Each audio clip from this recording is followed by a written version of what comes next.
Hi everyone, this is Dr. Sarala in conversation with Dr. Khadar. I welcome you all to Millet Magic, and for the first time, we are going live to answer all your questions. Uh, Not all, some of them. yeah, okay, There are too many questions. yeah, we had we had a lot of questions pouring in, and we were very happy to see that a lot of you sending in mails just to let us know that you have already begun your millet journey and that you have found a lot of benefits from it, that you are curing yourself of thyroid, diabetes, hypertension. A lot of you just mailing us the positive results which you are getting, and we were very happy to hear back from you regarding these positive results. Few of you sending in your entire case details, even photos and reports, and I would like to mention that it's going to be difficult for us to actually treat cases completely on a live session or through mails. For that, you will need to take an appointment and consult us directly. That is the only way, because in homeopathy, there is a requirement for individual interaction with the patient. But we will be taking the condition which you have mentioned in your question and trying to answer those. Some of them have already got a set protocol which is mentioned in the books already. So we have shared in the description box below the link to all the soft copies of books in English, Hindi, Kannada, Telugu. All of them are available in the description box. So I request all of you to check the protocol in the book. Some of you having new conditions which are not mentioned in the book, and we have chosen those topics and those conditions, and we will be discussing about them. So we'll try to answer as many questions as possible. So without further delay, let's begin. I'll start off with the first section. We're going to be answering questions related to millets and all the millet related topics. And then we will follow that with the oil related topics, then milk, and then a lot of random other questions. So we Miscellaneous. have segregated them so that it will be easier for people to find answers further in the future. Also, when you're referring back, you can find, we will be putting a timestamp to all the questions as well, so you can look into the answers in the future also.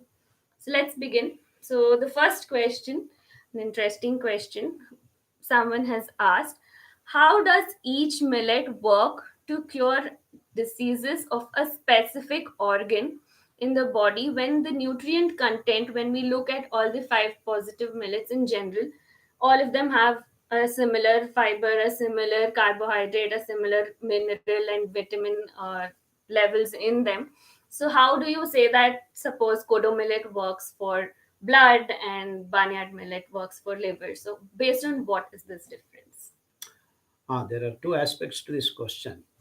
One is that fiber content that all these nutritional values tables list all over the world for each grain or for vegetable, for whatever material that goes into our body.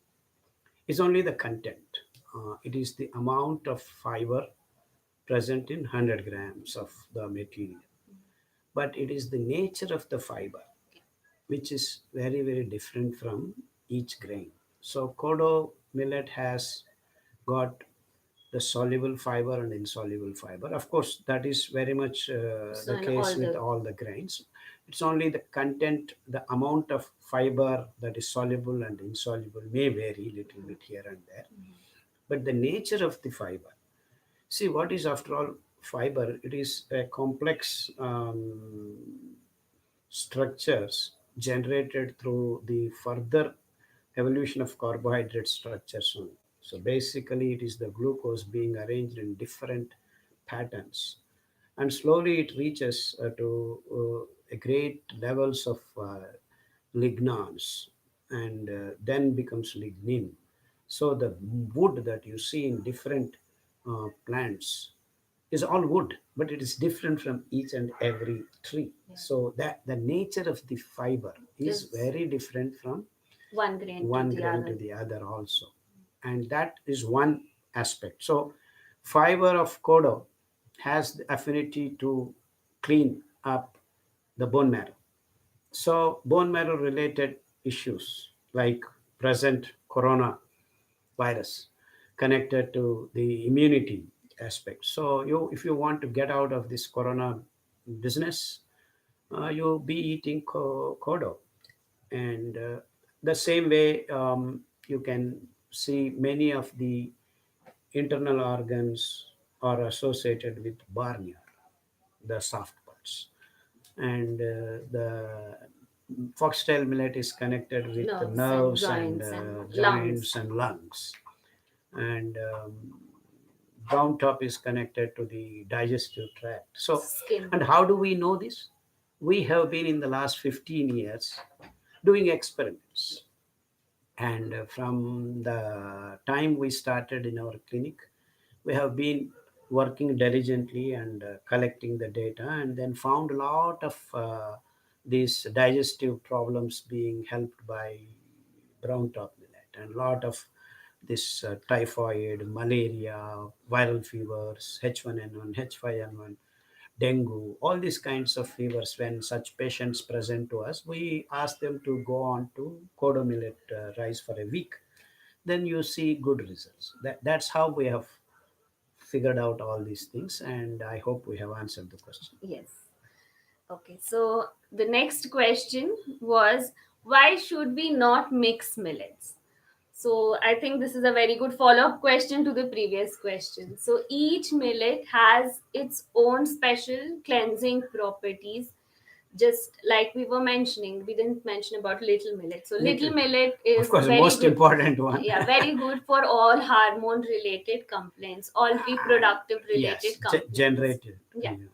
So each grain has its own affinity, and when we mix everything together, there is not sufficient quantity of any of them to be able to cleanse any part in your body. The reason is you cannot eat Yeah, more than this much. yeah. Whether you eat kodo rice alone or mixed millets, you cannot eat beyond your tummy food. Yeah. So that means the amount of each Fiber which fiber you are present getting. is not enough to clean any part.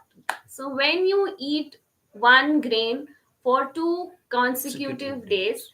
the amount of fiber which you get from that is going to help clean each individual organ. So when you do this in rotation, all your body parts are going to get cleansed. So if you're mixing everything, yes, it will release glucose slowly into your blood, but neither will your nerves get clean, nor will your blood system get clean, nor will your reproductive organs get clean. So when you're mixing, this is the problem. So it's best to consume the millets individually to get the maximum benefits.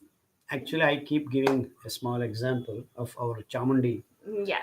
mountain. We have 1,000 steps. If you climb 1,000 steps in a single day, you get to see Chamundi. But then if you climb every day 300 steps and come back, and even if you climb for 1 year, you will never see Chamundi. So That's the that's the threshold amount of fiber fiber which you require for it to be effective in effective cleansing your cleanse. body. So each and every millet has to be eaten. Not only millet, I would extend the same logic to greens, same logic to all other materials that you consume. We have a tendency Say to to eat mixed fruit juice, use mixed fruit fruit salad. salads, vegetable salads, Yeah. this and that. So don't mix things. This is Western culture of mixing things. Yeah, if you this is good and that is good, this is good to mix everything and you think it's good. So Yeah. that's not the logic in the biological systems. Things are different. There are different logic has to be followed. Yeah. So you will get more benefit if you have one day guava, the Yes. next day you have orange, Mango, the next day you have mango, mango. rather than having in one meal multiple fruits together. And the logic is extended in nature too. See, you have mango season, you have guava season, you have strawberry season. That means in nature also it gives in quantums. You take this for this period and then be happy. It doesn't give mixed stuff. So that's the way the nature works. Okay. The next But question. nowadays we are eating carrot all through 12 months, which is not the right thing because technology makes it possible you are going to eat, and that's the wrong thing to do. Okay, so the next question is how many grams of millet should we eat per meal? And does eating more have any side effects? Eating more doesn't have any side effects, but then you will be not able to work. You want to lie down and Have a lazy day have after a lazy day heavy after a heavy meal. meal. Or you go for extra 2 3 miles of walking, or pump your push-ups or sit-ups more, and that's not an issue here. What is the And first question? Yeah, yeah, there's how much is actually very simple. Take two fistfuls of your own fist of the grains and then soak and then cook. Generally that is enough. yes. um, so So there's when no grams, fixed grams, depending upon, and it also depends on how hungry you are. Say imagine you have walked 20 kilometers and come home, you want to eat more, and you have not done anything, simply sat in front of your YouTube and then pressing the buttons. YouTube. So you want to eat less. Yeah, so that's not a fixed strict amount there. Yeah. So I think we should not measure our food in grams. We should It's not allow like, our yeah, stomach to this much, decide.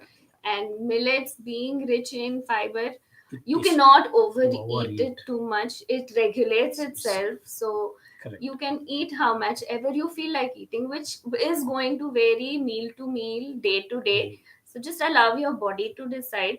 So let's not fix in grams anything like that. Like that. And one warning is, if you are above 45, eat 2 or 3 mushrooms less. That's my sincere suggestion. You are better off eating little less than overstuffing yourself. Yeah. And someone extended the question to how much should I give my children. So for them also their Absolutely. own Their own fist, fist. two Two fistfuls. fist. So the size of their fist is smaller, so the quantity they require will be smaller. Small. So your own fist is a measure for you. Yeah. Okay. Yeah. Another question was eating millets along with the side dish curry. Is this enough nutrition without anything else, eating anything else? Just this, will it provide enough nutrition? Absolutely. All the That's nutrition which we required. good to go. Good to go. No problems at all. What curry? You need to keep varying. Don't eat the same curry, potato curry, like North Indians eat all the time potato curry, and that's not going to work. So you need to keep changing the vegetables, changing the dals, changing the oil. So you need to have diversified, but curry and millets, whatever form, will be more than enough for you to have all the nutrients that you require. So you need to eat all the five positive millets. Millets. Don't stick to only one One millet. millet in rotation. You need to, along with this, have different kinds of vegetables in to make your curry, different green leafy vegetables. Vegetables. The more the variety, the better. Better So you are. don't restrict yourself to few. The healthier you will be when you eat more variety. Use different kinds of oils for cooking. Don't restrict to just one kind of cooking oil. And yeah, different fruits. So all these will be more than enough to provide all the nutrition you require. I think the hidden question behind this is, They want do to eat meat. yeah, will there be enough nutrition Enough, without milk enough and meat protein, and enough eggs? Yes, calcium, yes. all that is taken care of. So even in our dals, we would suggest eating a Different variety of dals and protein. legumes Yeah, as well yeah, to give you dicotyledons. all the essential amino acids. So don't eat only tur dal every day. Have moong dal, have tur dal, have urad dal, and then so many other varieties available. So when we eat all of these in combination, it will provide enough nutrition, more than enough nutrition, I should There is another still hidden question say. is that the vegetarian food doesn't provide certain Yeah. kind of amino acids. Yes. So where do you get them? Yes. But it is offset by the gut microbes that actually make all the necessary fulfilled Yes. uh, your pot. Yes. So including like vitamin B12, which is very essential to make many of these biosynthetic pathways, is synthesized by the microbe, not by any animal. So people are mistaken or given a wrong impression that vitamin B12 you get when you eat meat, and even that animal that is getting the vitamin is getting from the microbes that it has It has in consumed its own in the gut. gut. Yes. So it is the gut microbes that create all this wonderful environment in your body. So it's better you have probiotic food, which is of course siridhanya, which we have talked, Fermented porridge fermented of porridge, millets, millets. So once a day or at three least three three times a three times week. a week, if you have ambali, all the problems are completely set. So the complete answer to this would be eating millets at least three times in a week in the form of fermented porridge. Porridge, And other meals you can have millets in different idli, forms, dosa, any form you paratha, like. chapati, Yeah. pulka, kusku, whatever, no With a problem. variety of fruits, vegetables, and greens is all the nutrition you require. Your question is very simple, but the answer is very complicated here. Lot of hidden questions in that, yes. Okay, so another question is that people are starting off with millets and having millets for one meal in a day, or having probably two meals in a day, but the other meal, one meal, they are still sticking on to either rice or jowar roti or ragi, whichever region specific. A lot of people came up with this question. So is it okay to do that, and will there be benefit or not? So that is the question. Let me put it in the other way around. If you are sick, if you are diabetic, if you have BP problem, your thyroid problem, if you have Cancer, cancer, if you have SLE, if you have kidney failure. kidney failure, or now going through corona positive, in that particular conditions, you would not want to eat anything other than these five grains, Five positive five minutes. positive grains, which we call siridhanya, including ragi, jola, sajje, that is pearl millet, finger millet, great millet. All these millets do not have the capacity to get you out of the disease. But you do not have any disease. You are like me. I have no problems, and so once in a while, you can take part. Just bajra roti, no problem. Nothing will happen. But then you do not want to, That shouldn't become the that shouldn't majority. become the major meal for you. Like what, Once in a once in week. a week you eat siridhanya and then you keep eating only bajra roti, all the, or finger millet. No, you are going to fall sick sometime or the later, sooner or later. This we have observed. We have seen lot of communities whose main meal is finger millet, and they're also slowly getting into sickness. And we have helped these kind of communities changing their food materials into five siridhanyas. So if you are sick, the only five grains that can help you are these Five positive five millets. positive millets. And if you are not sick, and a lot of young kids who have still not fallen sick, though obviously nowadays many young boys and girls are succumbing to various illnesses.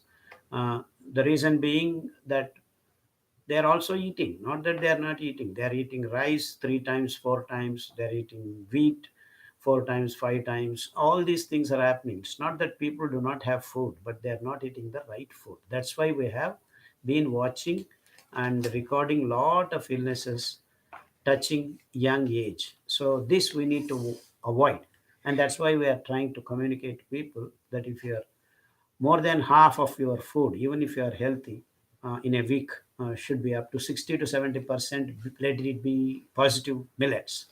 Remaining 30% can be filled with this neutral millets. Neutral grains. But I would certainly ask everyone not to touch Rice and wheat. paddy rice and wheat. Wheat, absolute no, no, no, no. There's a reason there There is a in the negative category. category. So So these two for are negative people grains. who are watching for the probably not knowing the classification, Classification. so the five positive millets, foxtail, kodo, little, barnyard, and brown top, having a fiber percentage of 8 and above, these are classified as the positive millets, And which the have technical point for positive grains is the carbohydrate ratio to fiber is in single digits, and these five grains only satisfy this satisfy need. this So criteria. the So technical aspect these of being positive grains is single digit carbohydrate by fiber ratio. ratio. Yeah. So these are the grains which will help to bring you out of disease. Yes. And then we have neutral grains like ragi, jowar, bajra, corn, quinoa. All these, Quinoa is a pseudo yeah, grain. it's a pseudo grain, but classified. I'm just saying. Yeah, So the fiber percentage ranging even from, barley is actually yeah. one of the neutral grains. So having a fiber percentage between 2 to 4%. So these grains are 4.5. good for Yeah. people who are okay for people who do not have disease. But once you have any kind of chronic illness, any disease as such, then these are not going to help you. You will have to stick only to the positive grains. But if you are, and rice and wheat are negative grains, they are having fiber percentage of 0.2 and 1.2 respectively, and these are a no no for everyone. So the next question was, actually there are a lot of Indian variety of rices, like traditionally, which were grown from before in India, which a lot of even natural farmers are growing and selling in organic stores. So they are organic and Indian traditional rice. So are these also not good for us, is a question which many people have asked. Yes, they do contain zero point 0.2 grams fiber only. So if you are diabetic, whether you can eat Navara rice or red rice or that rice, this rice, Rajmuli rice, nothing is going to help you. And even many doctors think eating Brown rice brown or red rice rice, or kuchlaki or in these coastal areas, all these parboiled rice parboiled rice, or because they have, continue to have little fiber, yeah. So but nothing is going to help you. white rice, which most of the Yes, people are eating, has zero fiber because any amount which was present has been polished. polished, But it's not very different when you are talking about red rice, brown unpolished. rice, or the unpolished traditional rices. They too have a maximum of 0.2% of fiber, which is no way Oh, enough or no way and going to to help slow us. down the process of glucose release Yes, into the blood. So they are still going to be negative grains and are still not good for your consumption. that's it. Okay. The next question is, how long can I store millets and how do I increase their shelf life? So, someone from America has been asking that when they buy millets, some packets say the expiry is 2 years from the date of packing, some are saying 6 months from the date of packing. So, exactly, do they have a shelf life and will it be problematic if they consume it after the expiry? That was the question. Yeah, there are two aspects to it. If you have dehusked millets, it depends on the way they are packaging. Nowadays, there are a lot of technologies, nitrogen Yeah, packed vacuum in vacuum packing, this. sealing it. So that they have actually tested, and then the company, the technology that they are using has this. As long as you have kept it in the packet, they are maybe for 2 years shelf life. Some technologies can guarantee, some for 6 months. That's with regards to the technology, but Make sure it's not chemical which is being chemical which used is to. used, yeah. Yeah. So otherwise, if you have dehusked the rice, say in Indian conditions, a poor middle class family has to keep it.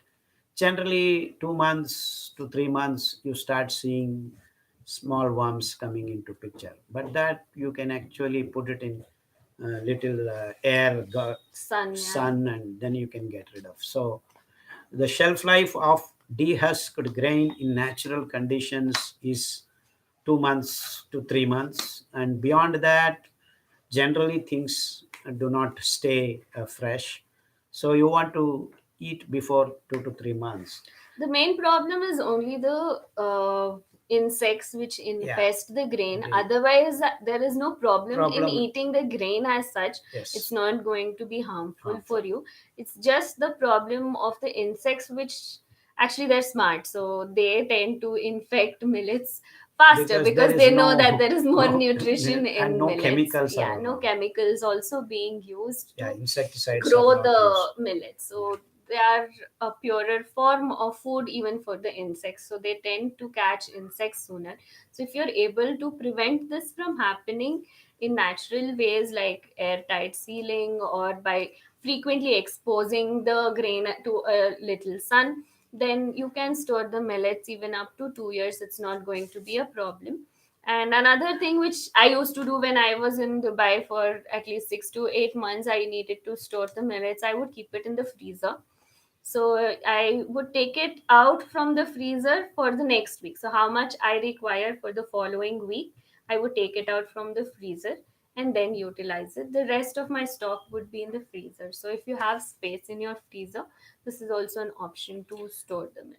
And for people who can actually dehusk in their own house using buchi method, that mixie, the dehusked rice, we have told the story. Yeah, And without removing the husk, you can store the grain for much almost yeah, longer. 7 years, 10 years also, without any So problem. the seed No of the millet as millet, yeah, such such, before dehusking, yeah, that has a tendency to stay for much longer. So you can actually buy the cleaned complete millet, millet, whole millet, whole millet. and process it yourself in a butchi mixie at your own home Whole, and prepare how much you require for the next next week or the week or next two next, weeks yes, and utilize it if it's really causing a problem problem. for you to store Store. the dehusked grain. So even if you are in America, you can actually do this. You can buy the full grain, whole grain, and then have a small mixie. Whenever you want, you can just pulse and then remove the husk with the fan, and then you have the rice.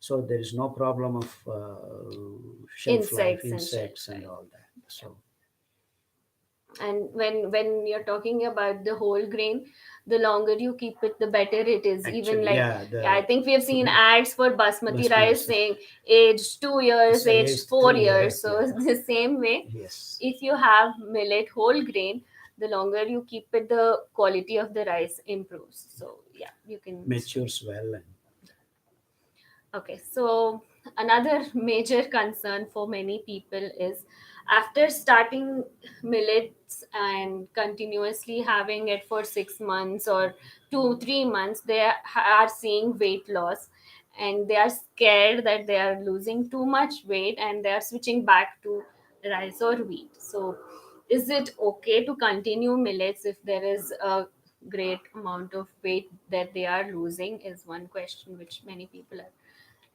want to say, Yeah. yeah, So I think of late the problem is most people are on the obese side. So when someone starts losing weight, it's something like a great alarm. I have patients coming here who have been 85, 90 kgs, and when they're reaching a even the upper end of normalcy, they are alarmed by the weight loss. They're reaching 70 kgs.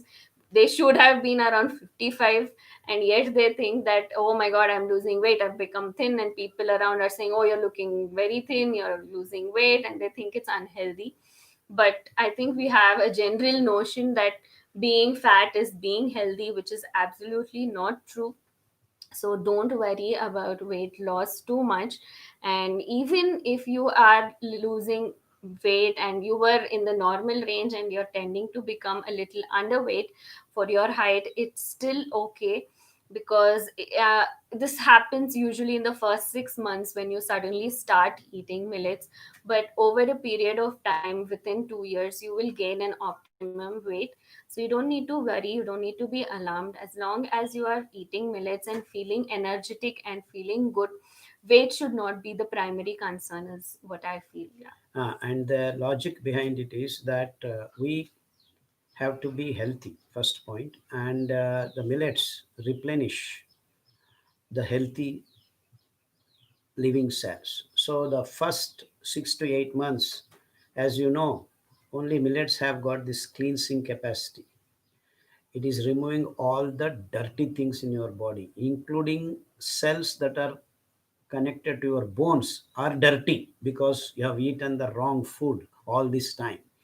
It is accumulating dirt, fat, all kinds of toxic, morbid stuff. So you got to get rid of that. And the millets are doing an excellent job. So if you are losing lot of weight in the first 6 to 8 months. That That means you means have been completely dirty. detoxing. Dirty, the word is dirty. Huh? The word is dirty. So the dirty things have to go away. You will certainly lose weight, and then you will be rebuilt.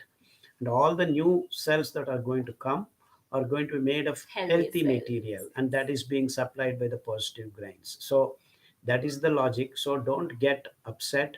And you see, the problem with all of you is that people who have seen you being plumpy and unhealthy, and you think that that is being healthy, which is absolutely wrong. And you will lose weight, and you will build a healthy weight over a period of time. And generally it takes 7 years for all the living cells to be replaced.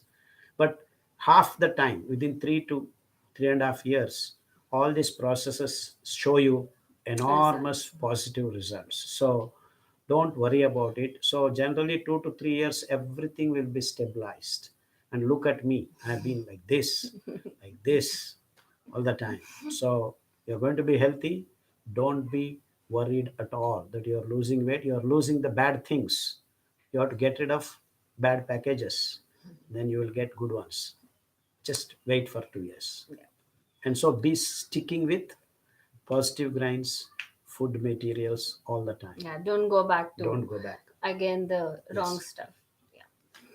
Okay. So the next question was about how to identify unpolished millets, because now in the market, a lot of people suddenly started to buy millets, but they are eating polished millets, buying it online, buying it in many shops, and this they know as not to be good. Many people know that polished millets are not going to help them, but still they're not able to identify which is polished and which is unpolished and what the difference actually is. So let's just. That answer is going to be very simple. We are going to put different photos, Okay. load in Millet Magic, Okay. and people will understand the difference. And this comes by experience. You got to feel the grains and unpolished and polished. And with the smartphones, you have good photo cameras. You can actually see the transparency and all that. So it's getting used to. You just have to So what you need to do is take a black surface surface, and put a small amount of the millet sample on the surface and take a photo with your smartphone. So in zoom in, that zoom, when you zoom in and look, you will be able to see see the if there is adulteration. a lot of broken grain particles, then it is most likely adulterated. And when it is polished, the tendency to adulterate is more because everything looks white. Then is when the people in selling it can mix rice made into smaller pieces is mixed into the millets. So first of all, unpolished millets, each one has their own Color, individual color. shade, Yeah, yes. so which you need to learn to identify. Foxtail millet is yellowish in color, brown top millet is greenish in color, kodo millet is red in color, Red, and pinkish red, yeah, yeah. pinkish red in color, and little millet and barnyard millet are off white to cream in color. Correct.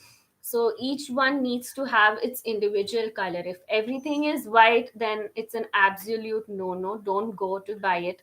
And And then within also, this you if can. you can actually have some time to study, you can take few grains and take your picture and then see even the shape of each grain is little different. Yeah. So this, I think you need to start learning. I mean, you have to spend time and do the homework yourself. Yeah, each grain will have a small dot or eye on it when The it's, embryo, yeah, a true millet millet grain will grain. have a small dot on the surface. So I think we will follow this up with a video on Yeah, how to identify unpolished millets with pictures yeah. demonstrating so that it will be easier And the for you. most important thing, unpolished ones are absolute important because the final coating, when the grain matures in the seed, the top layers are actually containing the lignans. So if you remove away with the machines, if you polish, then you are not getting the full content of healing capacities of the positive millets. Though fiber to carbohydrate ratio may be the same, and then you will have no diabetes, no BP, all that. But then it's not the The cleansing action yeah, which it we were is, health speaking. is not just not having diseases. Yeah. It is something beyond. Being healthy is a positive thing. It's a wonderful state of body and mind to be in. So the completeness of the grain comes if you have not polished it. And I hope we are going to Yeah, so yeah, show I'll the follow this up with another question. Someone was asking what's the difference between buchi processed and an unpolished millet? Is Are they the same? So yes, yeah, so buchi method of processing or dehusking a millet is, very mild, is a gentle gentle way where we use a slightly altered mixer. RPM, Yeah, so where the rpm has been reduced in a usual mixie which you use in your kitchen, and the blade has been made blunt. blunt, So with minimum machinery being used and a very mild and gentle way of just removing the husk, outer husk of the millet without disturbing the upper inner layer, upper layer of outer fiber, which has the most medicinal property, which is rich in lignans, which is what helps lignans, lignans which helps in curing cancer, which helps in curing mentally SLE. retarded children, which helps. So this is the most medicinal property in the millet, is in the outer fiber. So if you have any of these serious chronic conditions, it is best for you to use buchi processed millet. But even if not, make sure you're not using polished millets, because it's not going to be of much use. Make sure it's at least unpolished. The smaller the machinery used, the least processing, the healthier it's going to So be. the big machines, when they are processing tons of it in a day, what happens? They're using higher torque pressure and big polymer coatings, and a lot of technological issues come into picture. So you are going to remove most of the polish or even some layers of the grain. Still, they are not bad. Okay, for Mhm. general use it's okay, no, nothing to worry about. But then if you are having SLE to come out, you have cancer to come out, we would certainly want you to use Buchi butcher process. method. And if butcher method is not there in the villages and other places, we used to actually pound, chucky, all that simple procedures by using hand without heavy Machinery. machinery. That is also good. Yeah. Okay. So the next question is that uh, a lady who has been using millets from the past 2 years just has detected pregnancy and is not able to bear the smell of millets in the past few weeks because of being pregnant. So she's That's asking not what to only do. for millets, for Yeah. any food that is there, and there are simple methods of getting rid of it. Just go to a homeo doctor, he will remove that problem in 2 days. So it's not the problem with the millets. I Millets think it's just the state condition in which condition, you the are, the hormonal high hormonal changes heightened happening in hormonal the body, which cause nausea to even slight smells, and generally you can eat raw mango or sour lemon things, sour things set you right. to set right that nauseating feeling.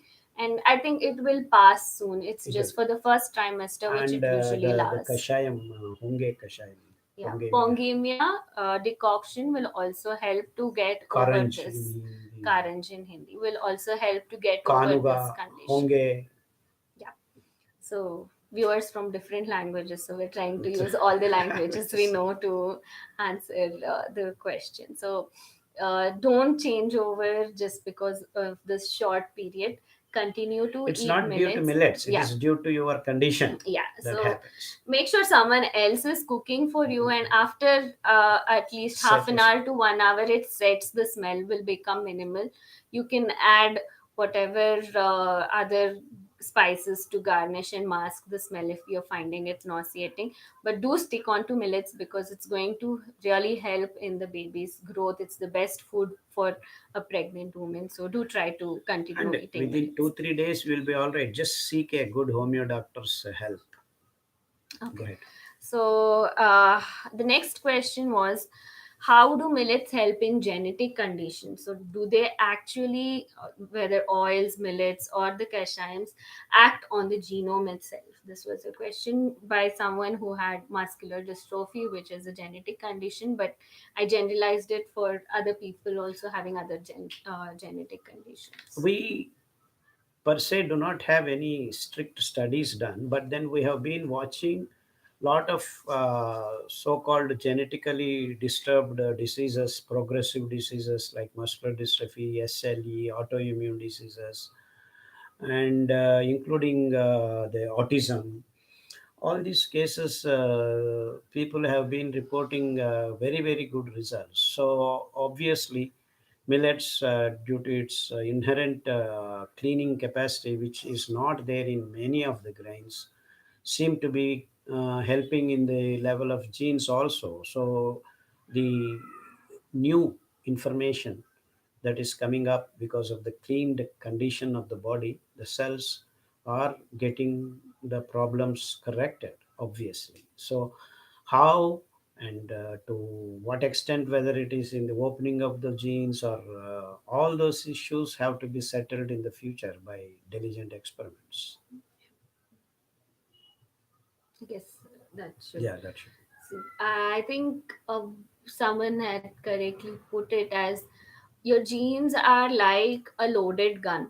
Whether you fire that gun or retain the bullets inside depends on your lifestyle.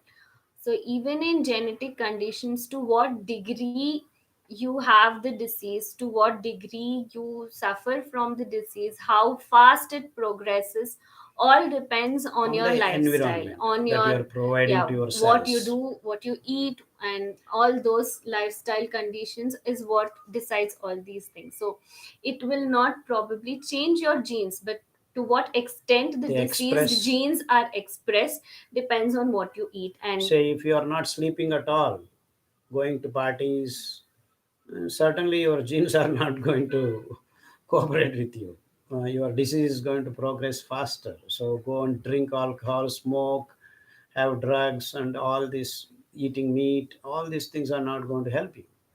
So if you get back to the good lifestyle of sleeping well and providing vitamin D, getting up in the morning, seeing the sun, all these good habits are going to certainly help help you. you to Yeah. what depends what extent depending on the condition, but it's surely going to help you is what we can say.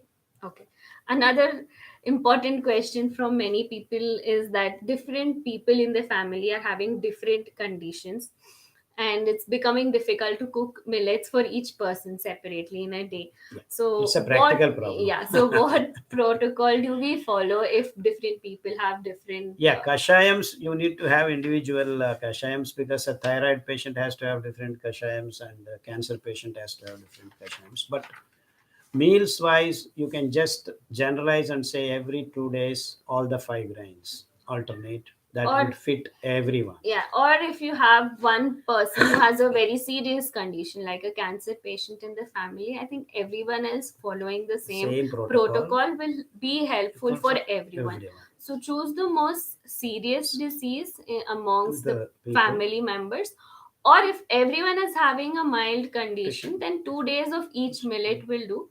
But ensure that the decoctions you are following each for individually, individual, that you will have to do separately. separate. Okay. So So if you have five people in the house, five different diseases. One has thyroid, one has BP, one has diabetes, one has kidney problem. Though it is very rare to have that because you will have BP and diabetes and the multiple kidney problem conditions. and diabetes like that. So, but imagine you have four distinct different diseases. Then you have to make four distinct different kashayam patterns for each one. The question also extends to a single person having multiple conditions. So, if a person has thyroid, BP, and diabetes, then which protocol to follow is a confusion which many people have. So, again, similarly, choose the most severe condition which you have. What is troubling you the most at present? Follow that protocol for the first 3 months, and then the next 3 months you can go to the other So condition now which I'll you give have. you an example. You have thyroid problem, you have BP problem, you have diabetes problem. Same person has all the three problems. So without winking an eye, just follow the thyroid protocol, which will cover all the issues. Then after 3 to 4 months, maybe thyroid is completely gone. Then you switch to diabetes protocol, like that. Another example I can say is someone having nerve uh, neuropathy because of diabetes and having some retinopathy in problem in the eye. Both are a result of having high diabetes. So find the root cause. The root cause is diabetes, so you need to follow the diabetes protocol first for the first 3 months, and then you can go on to the nerve protocol or to the eye protocol. So it's difficult to give a generalized answer. You will need to look into the root cause of the problem. So someone said they have adenomyosis, they have fibroadenoma, and they have endometriosis. What do we follow? So all of these, the root problem is a hormonal Hormone imbalance. imbalance. So you need to follow the hormone Hormone. imbalance protocol. Another person was asking they have cancer of the lung which has spread to the bone. So which protocol to follow? So bone is a deeper part of your body, so you need to follow the bone protocol first. So it's difficult to give a generalized answer, but in general I think what you need to follow is whichever is more serious, whichever is deeper rooted, whichever is the base cause, you need to follow that protocol. Exactly. That's the general guidelines which we can suggest. Okay, so moving on to two questions regarding oils. I think we had a detailed discussion Discussion. video on oils, so very few questions regarding oils. I'm glad. I think most So people, you have linked that video again to yeah, this. it's available on Millet Magic. I would suggest everyone to watch the video on oils that we have discussed in detail. And I think almost all topics were already covered there. So, very few doubts regarding oils, but just two questions. One very important thing which we missed in our video. So, what about reusing oils, which has been once used for deep frying? We have spent so much on the oils, they're quite expensive, the Ghani oils, so I don't feel like throwing it away right away when I've used it once, but then I know that it's not good to refry again in the same oil. So what can we do is the question.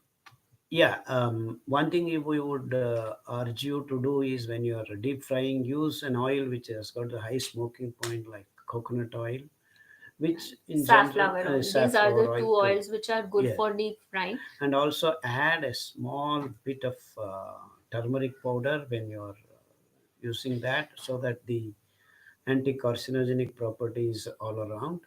And then after that, the left out, and once you have done puri, bonda, bhaji, you don't need to reuse it, take to smoking point again. Instead you can use it for making chapatis, or use it on dosa, Millet chapati. millet chapati. Chapati doesn't mean only godi chapati, Wheat okay? chapati.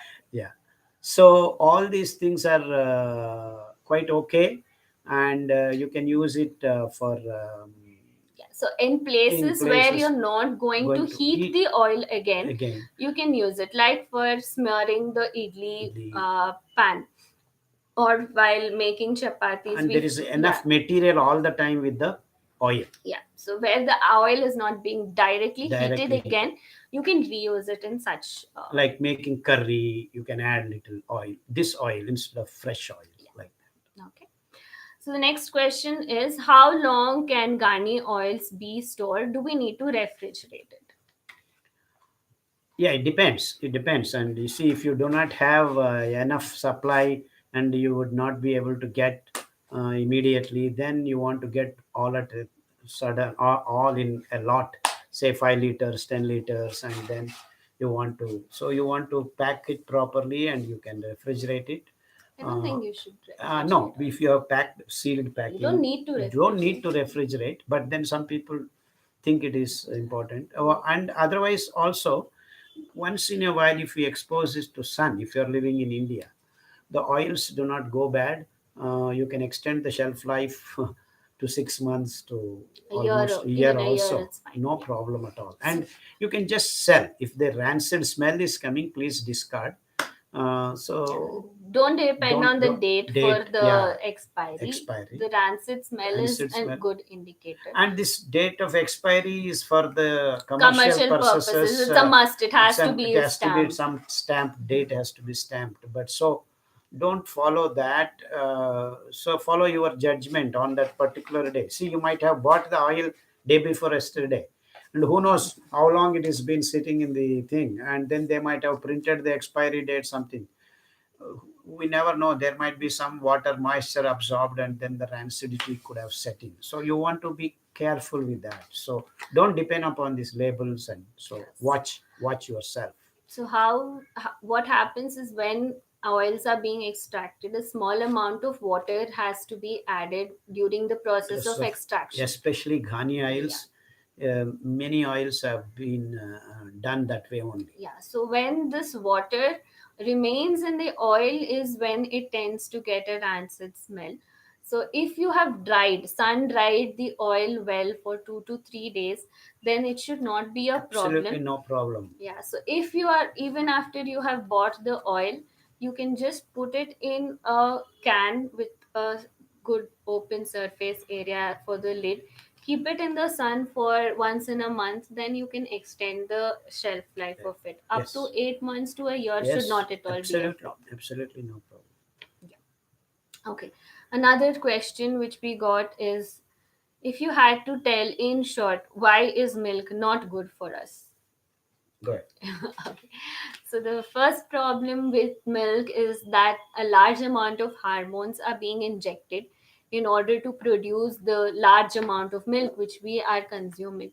So the hormone injections given to the cows to produce milk, the residue of the hormones are entering the milk and entering our body and causing a large amount of hormonal imbalance in our body. So this is the top first reason I would say we need to avoid drinking milk. And especially what is available is A1 milk, and A1 milk has been linked to severe conditions like autism, like milk intolerance, like Crohn's disease, etc., etc., etc. So first thing, ensure you're not Of having course, A1 milk a at all. lot of the girls now menstruating at the age of 8, even 6 is a Yeah, connect direct link. yeah. So you don't want to do that. And for men, a lot of sperms are just evaporating because of the hormonal imbalance. So it said that every man today has just half the number of sperms which his Not even grandfather 20 used to millions, have. 30 millions they have come to. It should be 120, 150 millions, five Yeah, times less. yeah. So the hormone imbalance is the top reason why you need to stop using milk. Of course, a lot of environmental concerns as well to which are involved, but to pick one top reason, it would be the hormone imbalance which it causes.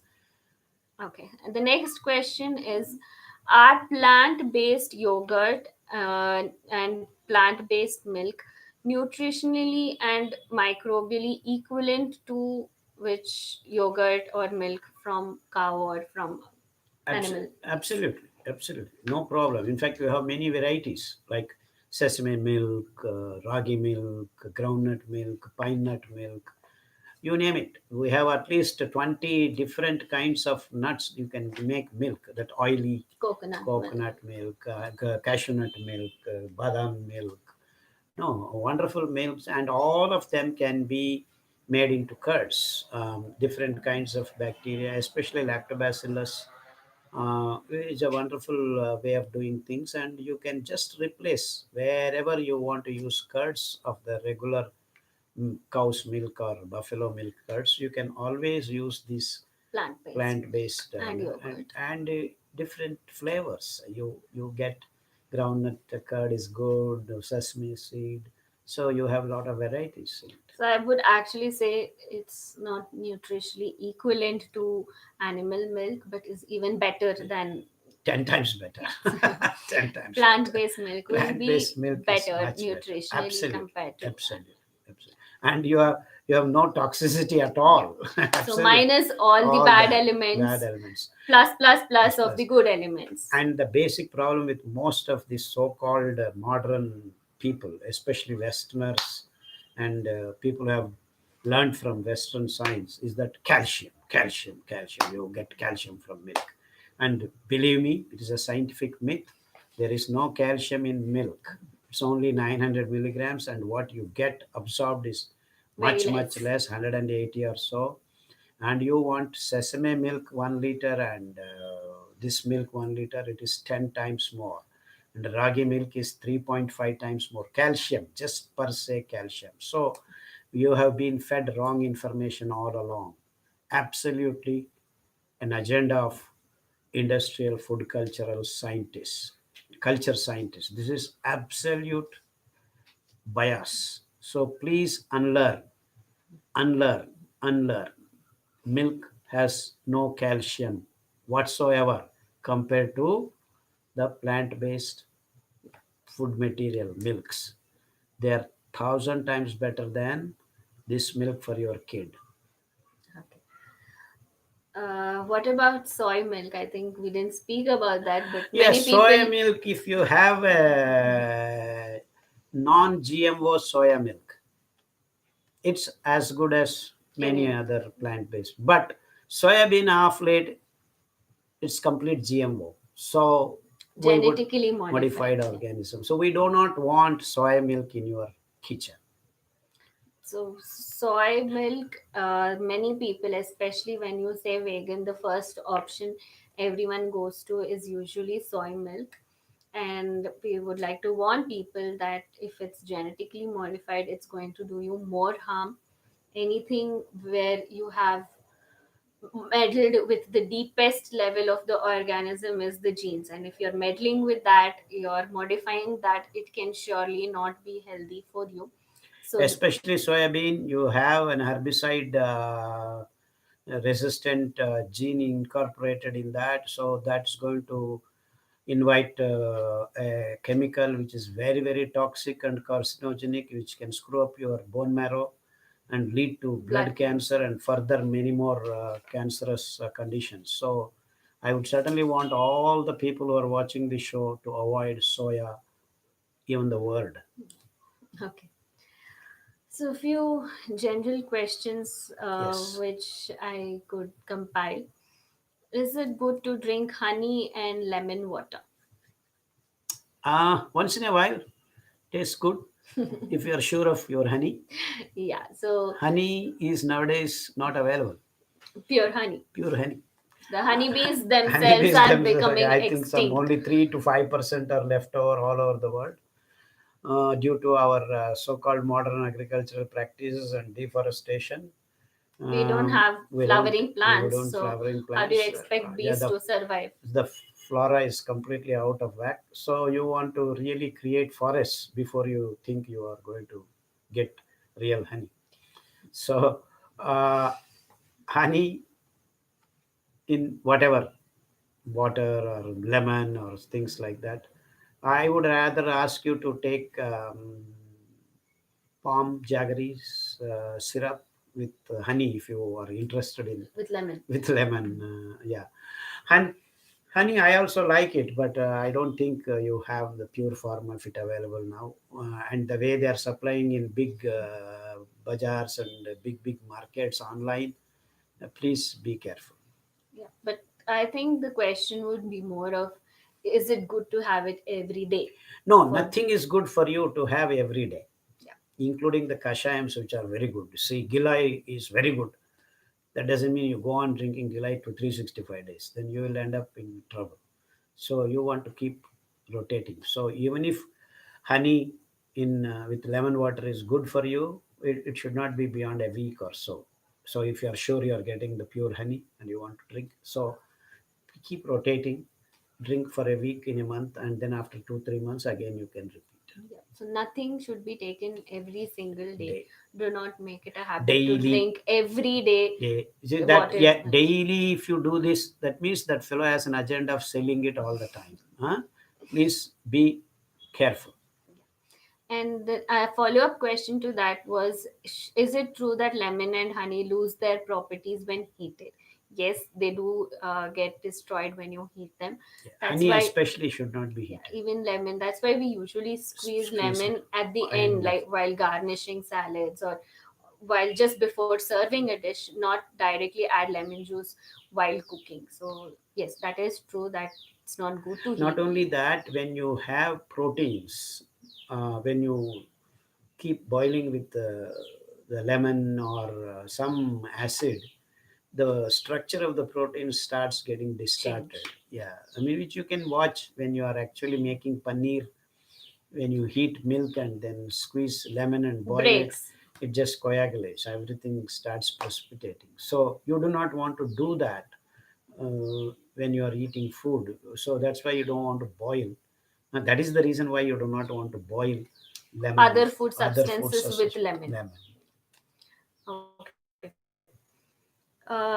So someone has asked if the carbon from charred chapati and corn is the main reason for cancer. Can it cause No, no, cancer? no. That's absolutely a bogus stuff.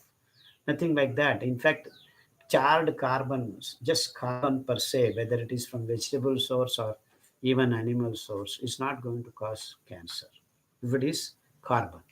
But associated with that, there are many half oxygenated and not completely burnt. Those are the things that are going to cause some troubles. But then burnt chapati, cancer, no, no, not at all. Absolutely not. Okay. Another question was, can we use artificial sweeteners? No, answer is no. That's it. You'll need to say why. I'm not interested in even eating sugar because it pumps Glucose. glucose into large quantities in our body. And artificial sweeteners are basically aromatic chemicals which have got, Carcinogenic yeah, their own side effects. side effects and imbalances that can create in many of the biochemical processes. If not cancer, they can screw up your biological processes. So Cancer is a possible possible effect of possible using effect, artificial artificial sweeteners for a sweeteners. long time. And even there are nowadays so-called natural sweeteners like Yeah, that's the stevia. next Yeah, those question. things. Stevia also is not sweet because it has got fructose or this or that. It has got also got a chemical which tends to touch your sweet taste Taste buds. buds. So that's how that is also another aromatic chemical. So once in a while it's okay. Stevia is better Stevia is than an better than artificial artificial sweetener. sweetener. But then if you want to continuously, like daily honey in lemon water, like this, daily in stevia in your Daily coffee tea. coffee tea, is Stevia. a big no. It's going to be more Some other troublesome. kind Yeah, of some trouble. other kind of stuff. Okay. Don't want to do that. Stevia is okay once in a while, nothing to worry. But then let it not be a habit for me. Okay. So another question is, how does dishwashing soap harm us? Yeah, it's a residual effects. It's not that if you are washing it clean thoroughly, it's not going to harm us. But tend to, especially foreigners, I mean Europeans and Americans, tend to do their dishes in the washing machine, Dishwashing. dish, that, Washing it. dishwashers and all that. Yeah. So they can only do so much. But Yeah. then if you're individually washing each of your plate and cleaning With water. thoroughly water and make sure that no deposits are there, and it's an accumulated process, it is actually um, over rated. I mean, people are seeing too Yeah. much into it. So if you wash clearly, nothing should be a problem. It's just that the Just that soap soap has some chemical can in it. contents in Yeah, it, and that when you're exposed to it every single day, if day the residues build up, it can be harmful. harmful. So that's the answer for That's the that. answer. Yeah. So if you can clean well with fresh water without having any residues of the soap left over on your dishes, okay. Okay. So another question was, we have been suggesting that for vitamin D, we expose ourselves to Absolutely. early Absolutely. morning and sunset and sunrise Yes. time, the sun rays. But other scientific studies saying that 11 a.m. to 1 p.m. Oh, is their the studies ideal are sun. done in above the northern hemisphere. So About nothing. that is, I mean, above the equator and all that. That's 11 because they hardly get sun. and they don't have the real sunrise and sun time set like India and the equator plains. So it's not necessary that for India and the countries Tropical near tropical countries. countries, perfect vitamin D, sunrise and sunset. Absolutely no problems at all. And even in America, if you actually can catch the sunrise and sunset, you are good to go. You don't need to go between 11 and 4 or 5. And there are some studies saying that the same sun can cause cancer, the skin. I am not so sure about all that. See, So, if you actually apply little bit of coconut oil or sesame seed oil and go into sun, you will have good amount of vitamin D. And if you expose yourself 2 or 3 days in a week, your vitamin D is going to be stored in your liver, and then you are good to go. So that difference is there. And the problem with Europeans and Americans is their sunrise and sunset timings are very changing depending changing. on the Yeah, season. so In harsh. certain regions, No, in India especially, never ever go in between 11 and 1 p.m. You yeah. will get sunstroke. So the too harsh sun can be harmful, Harmful. but early morning and sunset time is always mild and more than sufficient to produce vitamin D in the body. Vitamin D. Yeah, with vitamin D in our body. Okay. The next question was people. Yeah, otherwise, say nowadays all fellows are going to software, not seeing sun and apartment culture, and they're not exposed to sun. What do you want to do? You want to have only one natural method, which is a practice of many countries which do not have enough sun months together. They dry their mushrooms. Mushrooms have got a chemical called ergosterol, which turns itself into vitamin D on exposure to sun. So anywhere, any part of the world, you can do the same trick. So all the software engineers, all the people who work in the night, don't get up in the morning, go to parties, and vitamin D is. I'm very serious about it. Don't go to parties is very important. You're bringing that up Yeah, of everywhere. course. That's causing a lot of trouble for everyone. Okay. So dry your mushrooms, all edible mushrooms, okay? Because there are some poisonous Poisonous. mushrooms, so you want to be careful. Get the edible mushrooms and then dry them. Generally, if you dry 1 kilo of mushroom, it comes to almost 100 grams. So when you again soak them in water, it absorbs and then swells up to for 500 to 600 grams. So that 1 kilo dried and re hydrated mushroom is good for you for a week's time. So if you eat that 100 grams of mushroom 2 or 3 times in a week, you will get back your vitamin D supplements natural way. Okay. So another question was people using bore water, where especially in apartments, most of Mm. them are using borewell water, which is quite hard. And their question was, is copper treatment sufficient for hard water, or do they need to pass it through an RO filter and then treat it with copper? That was the question. No, you see the problem with it depends on the TDS value. If it is beyond 300, then you need to remove the salts. But then the Would RO not be the filters, ideal way. ideal thing, they remove totally. They get to some 30 or 20 like that. So this way, that way is not good. So 100 to 300, 300 is TDS. also a little high according to me. 100 to 250. Why this 100 to 250? It's because our living cells have got that concentration of the Salts. salts. So you use anything lower or higher, then the Body salts tend to salts move tend to in and move, out. and then you create a potential and you have a problem there. So Yes. that is the reason why you have the TDS range. Yeah. So So TDS is total total dissolved dissolved salt solids, solvents. salts or solids. Okay. Okay, and that is very important parameter. Mhm. So copper plate, what it does is it removes some of the chemicals, it kills the bacteria, it kills the viruses, It removes the it plastic. it removes the plastic, it does a lot of things. But then TDS, if you have the borewell water High nowadays TDS. 800 900, I don't think copper plate will help you. But there are certain methods of three-pot methods and passing it through the activated carbon, Yeah. charcoal, sand, and things like that. That way you can reduce. And there are also natural methods like moringa seeds. If you have 10 liters of this TDS high, you can actually take quarter kilo of moringa seeds, powder them, and add it, and then leave it for 5 to 6 hours of stirring, and then lot of TDS comes down. And that water, after filtering, you can actually pass through this copper plate. Then you are good to go.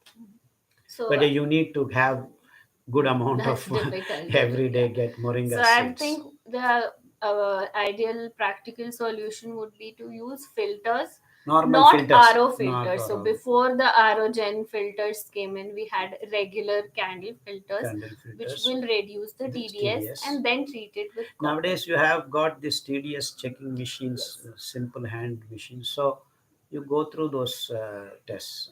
Yeah. But ultimately, you want to put your water before you consume or cook through copper plate. Yes.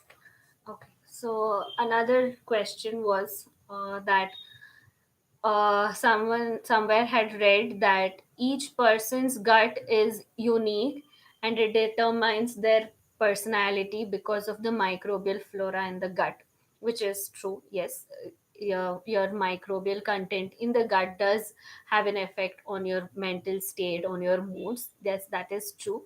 The question was that since each person needs a different kind of individual characteristic, he has it, so each person's gut also needs to have a different kind of bacterial flora. So how does everyone consuming the same fermented porridge help them, and is it required to take fermented porridge, or should we depend on our own gut to form microbes itself in the gut when the food is slowly passing through the intestine? Now, there is a slight problem in that question. Yeah. Each individual human body doesn't have different kinds of microbes. There is a set of microbes for each particular species of Yes. animals. So we actually It's human different from for a ah, human and a cow, or a, cow to rabbit, yeah, rabbit to dog, cat. horse, It'll be different. yeah, like that. So But in humans, it's generally a it is group, a a group set. of set. So maybe they are varied, and the complexity is much more in human gut. We do agree with that, but it doesn't mean that it is completely different from person to One person. person. Yeah. The contents may be different. Say now I am in South India, I eat more of tandura, I eat more of lady's finger. So the associated prebiotic condition of this vegetable tend to harbor more of that. And then a person who does not eat vegetables at all, there are fellows just eating chapati and aloo gade, uh, they have less microbes. So obviously that fellow is going to be having a lot of troubles in his mind, because lot of microbes create lot of biochemicals and make your moods sober and Stabilized. stabilize and things like that. So, and say you go to mountainous areas, so the vegetables you get there are different. So all said and done, if you actually have these five positive grains porridge, and that's why we're saying all the five grains different microbes they harbor. So you are going to get varied kinds of microbial populations in your gut by eating different kinds of grains, different kinds of vegetables, different kinds of fruits, different kinds of pickles. Pickles per se do not have much, but they also tend to give you some microbes at the end of the day. So all these things are as a whole determined. So that's why your food has to be diversified.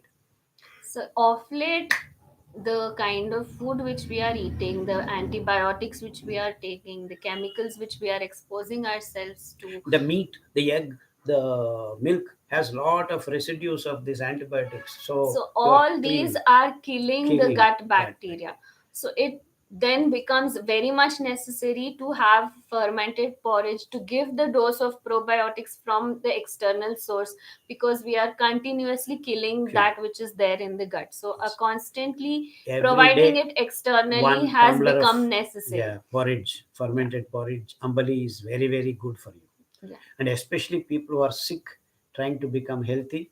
It's Very important for them to follow this rule. And in spite of that, at the end of the day, though everyone has the same cup of fermented porridge, how your body promotes which kind of bacteria to Bacteria. grow more, that again becomes Yes. individualistic inside each person's body. So over a period of 2 to 3 years of these habits, good habits, you will stabilize. Yeah. Okay. Another question was, how does watching a screen or a phone for a prolonged period, like 4 to 5 hours, they say it causes sleeplessness. Is it true? And how does this happen? It's very simple. Our eyes are designed not to see direct light. Watching a phone, watching a TV screen, uh, watching lights of any kind, the source of light, whether it is small or big, is not the way we are designed. We are designed, our eyes are designed to watch the reflected light. That is the design of our eyes. So that's why it's good for us to watch moon, not sun, For a long for time. a long time. So that's why moon is good, sun is not good to our eyes, especially open eyes. So early morning, mild sun is okay, the sunrise and sunset. But beyond that, you do not want to see sun directly because our eyes are not designed. And because the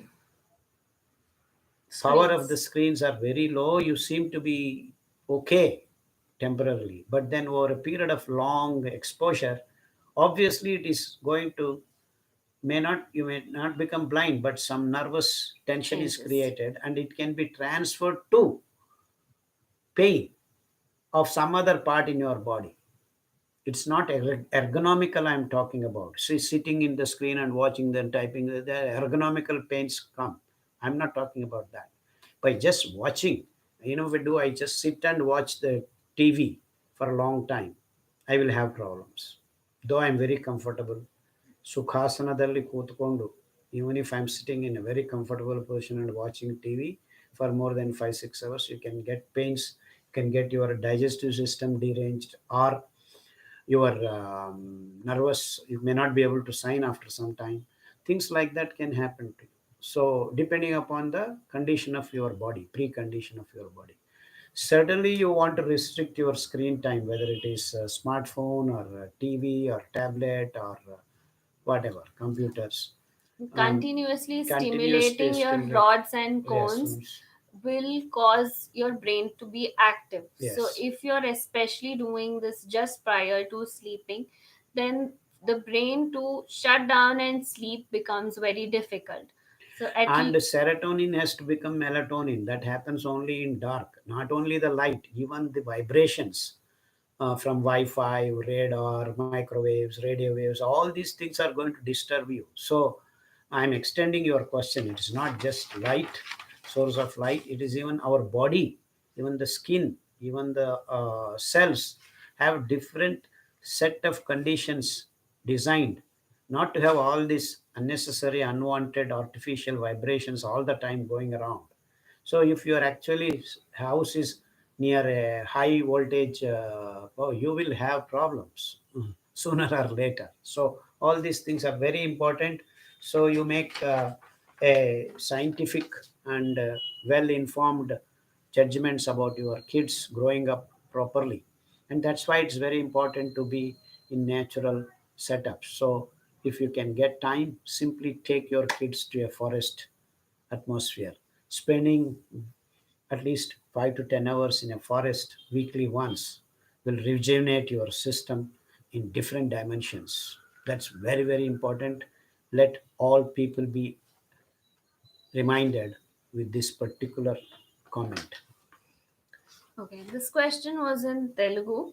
That I'll first say Yeah, it in English. You can answer in Telugu. Telugu. That uh, we have porridge, fermented porridge, which is made in the morning. We are consuming it in the night, and that which we cook in the night, we are consuming it in the morning. What about this afternoon meal? What do we do for that? We have been asked to have all 3 meals porridge for a severe condition. So Yeah. which porridge do I consume in the afternoon? So Yeah, this that was is the very question. simple to answer. Telugulo చెప్పాలా? First answer in English. Okay, okay. Let's Yeah, so the answer is very simple. And if your weather conditions are like rainy season and winter season, whatever you soak in the morning, cook in the night, tie the cloth, and morning porridge you are drinking, the same thing can be taken kept in the for the afternoon afternoon also. as well. No problem. Absolutely no problem.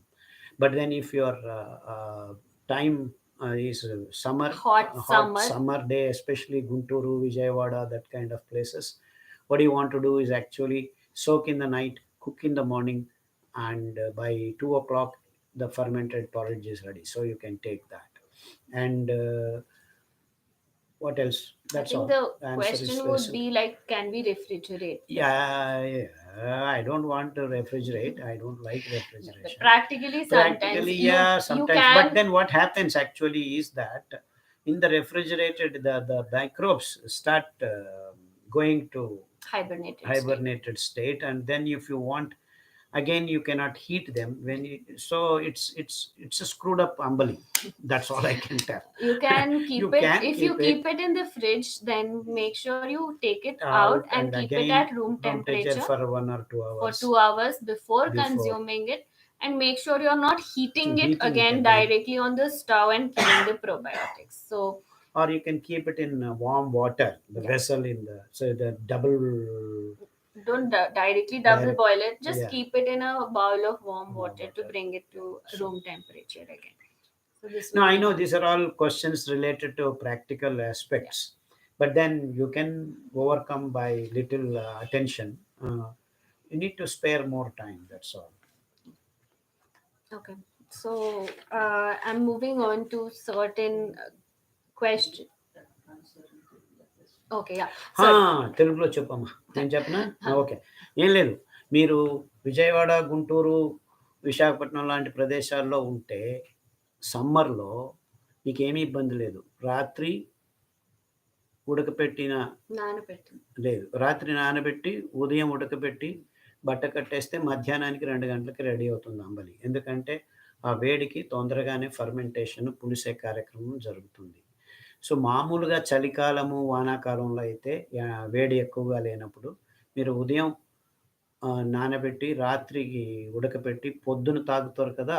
అదే అంబలి మధ్యాహ్నానికి కూడా అవుతుంది. ఏమీ ఇబ్బంది ఉండదు. అంతగా పులిసే పరిస్థితులేమి, సందర్భమేమి ఉండదు కాబట్టి మీరు రాత్రి ఉడకబెట్టింది పొద్దున తాగొచ్చు, మధ్యాహ్నం కూడా తాగొచ్చు. మళ్ళా రాత్రికి బాగా పులిసిపోవచ్చది. కాబట్టి కొత్తగా చేసి. రాత్రికి పొద్దున ఉడకపెట్టింది కట్టి పెట్టేస్తే రాత్రికి రెడీగా ఉంటుంది. సో, ఆ ప్రాబ్లమ్ అలా సాల్వ్ చేసుకోవచ్చు. ఫ్రిడ్జ్‌లో పెట్టి తాగొచ్చా అంటే, ఫ్రిడ్జ్‌లో పెట్టేటప్పుడు ఏమవుతుందంటే మైక్రోబ్స్ ఆ లోవర్ టెంపరేచర్‌కి తక్కువ యాక్టివిటీకి వచ్చేస్తాయి. మళ్ళా మీరు ఫ్రిడ్జ్ నుంచి తీసి వెంటనే తాగితే అది సరిగ్గా ఉండదు. సడెన్‌గా పొట్టలో వేడి ఎక్కువవుతుంది దానికి. So, it's not good. Shock అవుతుంది. కాబట్టి మీరు ఫ్రిడ్జ్ నుంచి బయటికి పెట్టి ఒక 2 గంటలు ఉన్న తర్వాత మళ్ళా దాన్ని తీసుకోవడంతో ఓకే అనిపిస్తుంది. బట్ డైరెక్ట్ గా హీట్ హీట్ చేయకూడదు. చేయొద్దండి. స్టవ్ పైన హీట్ హీట్ చేయకూడదు. చేయకూడదు. పర్సనల్‌గా నాకు ఫ్రిడ్జ్‌లో పెట్టడం ఇష్టం లేదు. బట్ ప్రాక్టికల్‌గా it's okay. But this is what it is ఎ మీ అంబలి అంత యాక్టివ్‌గా ఉండదు. అర్థమైందా? సో, జాగ్రత్తగా ఉండండి. Okay. Another question someone asked was, Indian spices have medicinal properties. So is it okay to consume them on a regular basis? And if we are using them on an everyday basis, won't we be deprived of the medicinal properties when we require them? That is the question. Yes, if you are using the same spice, same time, same thing every day and night, it's not good. But then Indian spices are so diversified, so many of them, and depends on each local areas. So absolutely no problem. And then we are using them in different quantities. So Proportions. depending upon the dish, we use more of fenugreek. Depending on the, we use sesame seed. We depending on the things, we use mustard. We use turmeric. We use garlic. We use ginger. We use like this. I can go on mentioning different. And I don't like present day. There is a tendency of making masala dabbis already pre-mixed, so that you are going to be in trouble because that's not going to work for you as healing thing, because it's going to see you the same concentration, same mix, same thing you're going to add and add. So That making won't it be good. processed and make packeted foods are not good in that technical reason also. See, imagine today you want to make bisivele bath. You are roasting, doing everything and make a powder. And the next day you go, after a week you make, you're not going to have the same thing, same concentrations exactly. But if a machine makes, or if you're making large quantities, measured everything, so the ratios are all going to be the same. So pre-conditioned, pre-made stuff is not good for that reason. So the diversity, even among the concentrations of the spices that you are using, so that's the way you want to cook. So don't use the same spice. So if you use today for your kara, green chili, next day you use Red red chili, chili, and the next day you pepper, use ginger, next day you use lavang, clove, next day you use black pepper. black pepper. So like this, there are varieties, and the same way for sour materials, tomato, gooseberry, lemon, mango, gongura, like that. So you don't want to use the same things on a daily basis. This question we have answered with reference to honey and Variety, yeah, using more varieties. variety. Yeah, the same answer comes here. Okay. So, And believe me, these spices you are not going to use in large quantities. These are all small catalytic properties, especially curcumin, ginger, all these things, especially the garlic one, allicin. These are all going to set up the reactions or remove the toxic things. So they are needing them in very small quantities, not large quantities. See, garlic you cannot eat this much. So they are all very active principles which you have to consume in small quantities. okay. So I'm moving on to a few disease related questions. So, Which most of it we have got in the form of yes, protocols. yes. So you could actually mention them, that they should follow the particular Yeah. protocols. So in the description box Yes, below, we have a lot of the protocols mentioned in all languages. So please look into them. Yeah, we have the Kannada book, Telugu book, English book, Hindi in the book book. available in the description box. The soft copy is there, free to download and free to share for everyone. So please make use of it. And yeah, so one of the questions which I found is that someone has said that they have their diabetes has drastically reduced, but the thyroid continues to persist in spite of using millets. So I would like to answer to this by saying that of late, the level of thyroid mentioned in the reports as normal, they have been bringing it down day by day, year by year. So even today, you can see in some places in India, the normal range of TSH will be 5. But if you go abroad, they say 3.5 or 4. So this is being done so Actually, that, in Bangalore labs, they are mentioning 4.2. yeah. In Mysore lab, it is 6.2. Yeah, so each lab they are slowly reducing the TSH so that more and more people fall under the category of having thyroid problem, and more people start using medication, and it's a lifelong medication which is prescribed for thyroid. So actually you do not need to worry as long as your TSH is under 12, so you are not going to have any problems. So the normal range just few years back, 3 years back, it was 8, and a little before that it used to be 10, and little before that 12. So up to 12 there is no problem of your TSH, no thyroid issue at all.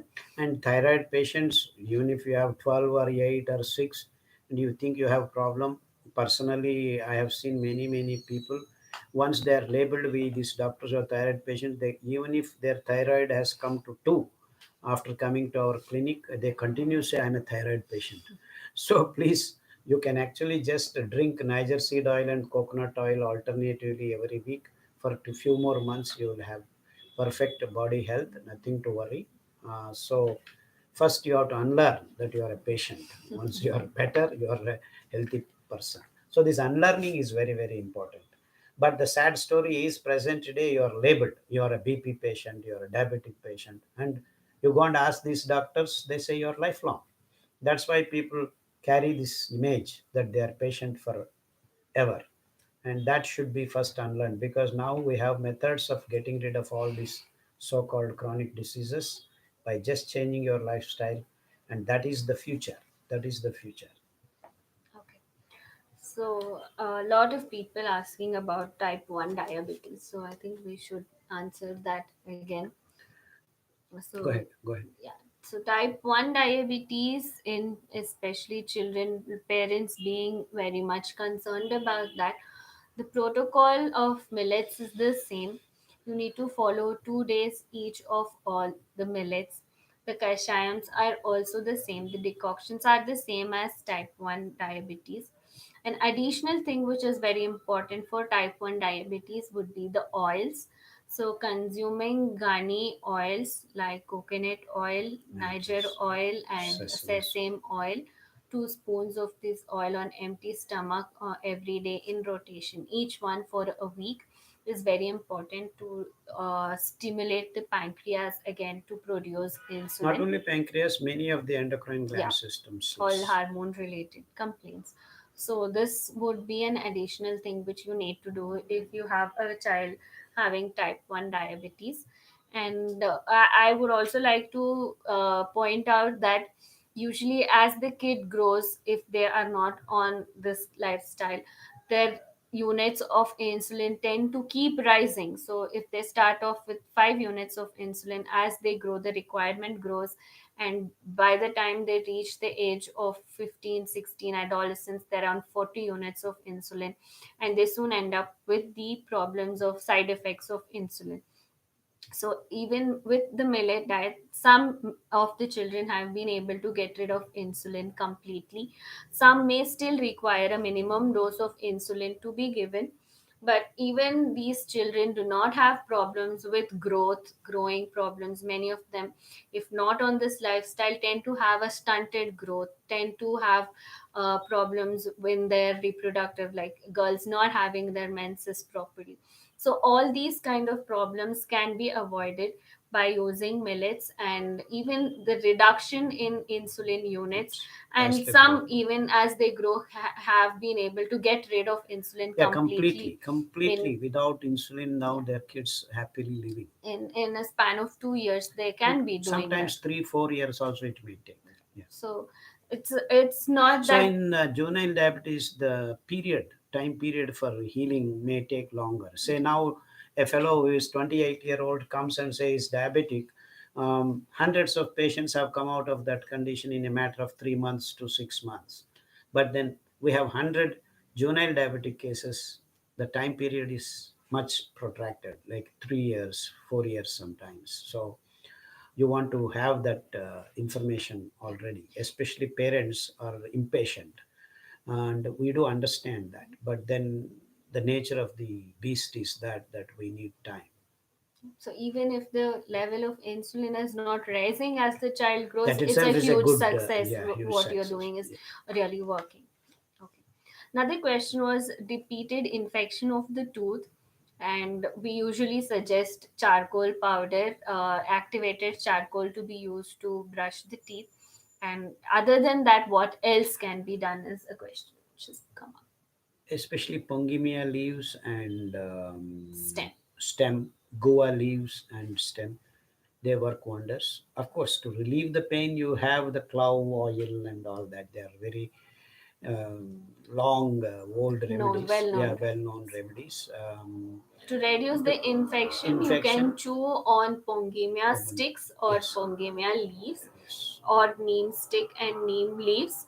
So when you do this, your infection tends to reduce. So daily you can just have one stick of pongemia, chew it so that the juice is released in your mouth for 5 to 10 minutes, and then wash your mouth. Even This will also help. neem Yeah, sticks. neem Neem sticks sticks. are good. And in the northern India, there is a tree Babul, called babul or meswak.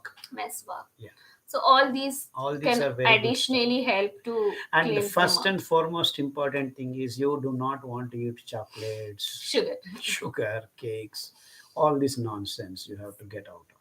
Yeah. Okay. The next question was in Kannada. So I'll hmm. first we'll ಹೇಳಿ first ಹೇಳಿ have ಹೇಳಿ. it in English and then repeat it in okay Kannada. Okay. So children having autism and convulsions and or mental retardation. So these kind of children, I think we have protocols Yeah, we written have for protocol. that, but Differently yeah, abled. yes. But let's just revisit in short.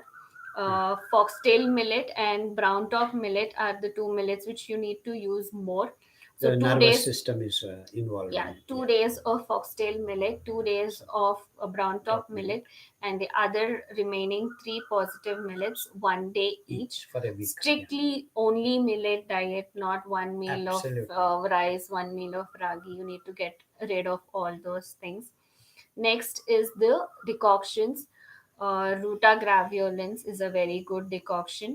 Turmeric decoction, dalchini or cinnamon decoction, and Brahmi leaves. I think these four would be the top four Yes. decoctions for such children. And then coming to the oils are also very important for such kids because new nerves need to regenerate Regenerate. and the nerve connections need to form correctly in such children. And the nerve sheaths to be cleaned Yeah, so for the good myelination to occur electrons. properly. Yeah. So for all this you need good amount and good quantity Clean. and quality Clean. of fat which you can have by using bull driven ghani In oils, oils. coconut oil, sesame oil, niger oil, and safflower Flower oil oil. are very good for them. So in rotation use these oils on empty stomach. So yeah, I think that would be the answer for this. You can explain in Kannada. No, ಚಪ್ಪು ಹೇಳಿ. So here, ಏನಿಲ್ಲ. ಎಣ್ಣೆ ಎದ್ದು ಗಾಣದ್ದು ಮರಗಾಣದ್ದು ಎಣ್ಣೆ, ಹುಚ್ಚೆಳ್ಳೆಣ್ಣೆ, ಎಳ್ಳೆಣ್ಣೆ, ಕುಸುಬೆ ಎಣ್ಣೆ, ಕೊಬ್ಬರಿ ಎಣ್ಣೆ ವಾರಕ್ಕೊಮ್ಮೆ ಬದಲಾವಣೆ ಮಾಡ್ತಾ ಮಾಡ್ತಾ 2-3 ಚಮಚ ಕುಡಿಬೇಕು. ಇದು ಕುಡಿಯೋದ್ರಿಂದ ಮಕ್ಕಳಲ್ಲಿ ಈ ನರ್ವಸ್ ಡಿಸಾರ್ಡರ್ಸು ತುಂಬ, ಅಂದರೆ ಆ ಸಿನಾಪ್ಸಿಸ್ಸು ಇವಿ ಎಲ್ಲ ಕಡೆ all the things connected to nerves ಕ್ಲೀನಿಂಗಿಂದ ಕೊತ್ತ ಕೊತ್ತ ಹೊಸ ಹೊಸದೆಲ್ಲ ಸಿಗೋದು ನಮಗೆ ಈ ಎಣ್ಣೆ ಅಂಶದಿಂದನೇ ಸಿಗೋದು ಮಕ್ಕಳಿಗೆ. ಸೊ ಒಳ್ಳೆ ಕ್ವಾಲಿಟಿ ಹುಚ್ಚೆಳ್ಳೆಣ್ಣೆ, ಕೊಬ್ಬರಿ ಎಣ್ಣೆ, ಕುಸುಬೆ ಎಣ್ಣೆ ನೀವು ಎತ್ತುಗಾಣದ್ದು ತುಂಬಾ ಎತ್ತುಗಾಣದ್ದು. ಜನ ಈಗ ತುಂಬ ಜನ ಈಗ cold press cold running pressed ಅಂತ ಅಂತ ಸಿಗ್ತಾ ಇದೆ. ಮಿಷಿನ್ ಓಡಿಸಿದ್ದನ್ನ ಪ್ಲಾಸ್ಟಿಕ್ ಬಾಟ್ಲಲ್ಲಿ ಕೊಡ್ತಾ ಇದ್ದಾರೆ. ಅದೆಲ್ಲ ತಗೊಳಕ್ ಹೋಗಬೇಡಿ. ಅದ್ರಲ್ಲಿ ಔಷಧಿ ಗುಣ ಇರೋದಿಲ್ಲ. ಆಲ್ಮೋಸ್ಟ್ ನಿಲ್ ಅಂತ ಹೇಳ್ಬೋದು. ಅದು ಅಡುಗೆ ಮಾಡಿಕೊಂಡು ಅದು ಇದು ಮಾಡ್ಕೊಳ್ಳೋದಕ್ಕೆ ಸರಿಯಾಗಿರ್ಬೋದು. ಬಟ್ ಫಾರ್ ಬೇಬೀಸ್ ಈ ಆಟಿಸಮ್ಮು ಡಿಫರೆಂಟ್ಲಿ ಏಬಲ್ಡ್ ಕಿಡ್ಸ್ಗೋಸ್ಕರ ನೀವು ಬಳಸಬೇಕಾಗಿದ್ದು ಎದ್ದುಗಾಣದ್ದು ಮರಗಾಣದ್ದು ಖಚಿತವಾಗಿ ಬಳಸಬೇಕು. ಅದ್ರ ಜೊತೆಗೆ ಕೊರ್ಲೆ ಮತ್ತು ನವಣೆ ಈ ಎರಡೆರಡು ದಿವಸ ವಾರದಲ್ಲಿ, ಮಿಕ್ಕಿದ್ದು 3 ಸಾಮೆ, ಊದಲು ಮತ್ತು ಆರ್ಕ ಒಂದೊಂದು ದಿವಸ, 7 ದಿವಸ ಮತ್ತೆ ರೊಟೇಷನ್ ಸೈಕಲಲ್ಲಿ ಬಳಸ್ತಾ ಬರಬೇಕು. ಜೊತೆಗೆ ಕಷಾಯಗಳು ದಾಲ್ಚಿನ್ನಿ ಚೆಕ್ಕೆ, ಅರಿಶಿನ, ನಾಗದಾಳಿ, ನಾಗದಾಳಿ, ಬ್ರಾಹ್ಮಿ, ಬ್ರಾಹ್ಮಿ ಈ ಅಂಡ್ ಸಬ್ಸಿಗೆ ಸೊಪ್ಪು ಆಲ್ಸೋ ಒಳ್ಳೆಯದು. ಸಬ್ಸಿಗೆ ಸೊಪ್ಪು ಇನ್ ಇಂಗ್ಲೀಷಲ್ಲಿ ಡಿಲ್ವೀಡ್ ಅಂತಾರೆ.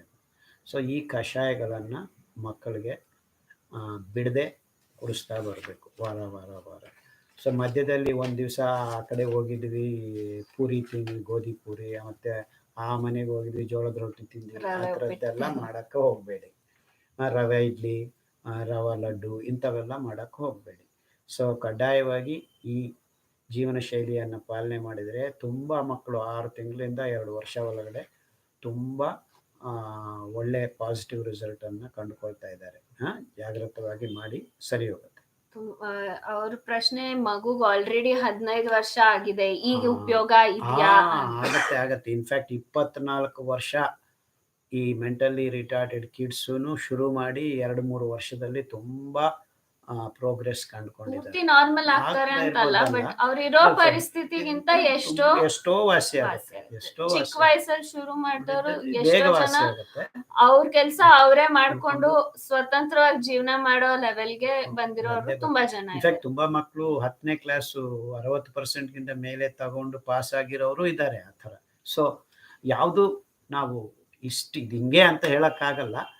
Depends on the each kid ಆ ಡಿಸೀಸ್ಡ್ ಕಂಡೀಷನ್ನಿಂದ. ಬಟ್ ಒನ್ ಥಿಂಗ್ ಘಂಟಾಪಥವಾಗಿ ಹೇಳ್ಬೋದು, ಇದ್ದಿದ್ದಕ್ಕಿಂತ ಒಳ್ಳೇದಾಗತ್ತೆ ಅನ್ನೋದು ನಾವು ಕಂಡು ಬಂದಿದೆ. Okay. So next question was how to improve the lung capacity and suggestion for breathlessness. So breathlessness can be due to either a heart condition or due to asthma or lung condition. Or kidney. Yeah, even Okay. if you have very high creatinine, you can have breathlessness. So you need to first figure out the root cause, get yourself diagnosed, and then accordingly follow either the heart protocol or the lungs protocol or the kidney protocol. So we cannot suggest in general for breathlessness, but of course to improve the lung capacity there are many techniques, especially in yoga and Yes. pranayama. Breathing First of all, techniques. regular walking. So, regularly walking itself improves your lung Lung capacity, capacity. improves your In stamina. fact, that is the best technique. Yeah, and of course, a lot of breathing exercises in pranayama which can help to improve your lung capacity. So, do very simple breathing exercises are there. So, do learn them and practice them regularly. So, at least 5 days a week, you need to practice anything to have its benefits like exercises or like breathing exercises. So, do them, and you'll surely be able to improve your lung capacity. Another question, an interesting question, was that the protocol which is mentioned for thyroid is usually most people have hypothyroidism. So this person was saying that he has Hyperthyroid. hyperthyroidism. Should he follow the same protocol? Was Absolutely, the no question. problem. It will work both ways. Yeah. Yeah, So and same millets will work. yes, the protocol is not a hormone supplement. So we Supplements are trying to to regulate and stimulate the stimulate, organ to work bring optimally. to balance. Yeah, bring it into a balanced state. We're trying to set right the hormonal imbalance. And little millet 3 days, and remaining each one millet for the next 4 days.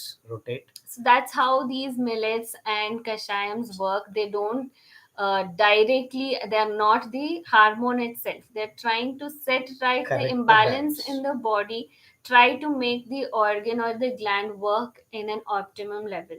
So they're cleansing the organs internally.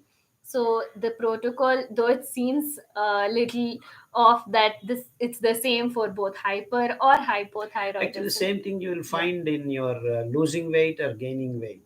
It's the same things they work. So this is not medicine. That is another They are important thing. trying to set a Set balance. So balance. if either way, if it's hyper or hypo, it's the same protocol, so you can follow it fearlessly. I'm sure you'll get results. Okay. So Yeah, you will become fearless once you start eating millets.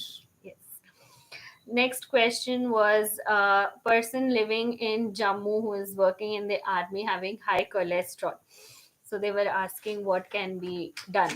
So what High cholesterol. I think in Jammu also you get again, that is bilwa yes, bay leaves. Bay leaves. leaves, they are very good, and Mhm. have that kashayam 10 days, and then the remaining three kashayams for to follow up is Tinospora cordifolia, Giloy, I think even Giloy. that should be Yeah, easily is available. available, and Rolfia, that what do you That's call? probably a little Little difficult to difficult, but get. I think nowadays they are getting in nurseries. So Bermuda grass is Bermuda grass available is throughout the throughout the country. country, and even papaya leaves are Yes. also very good.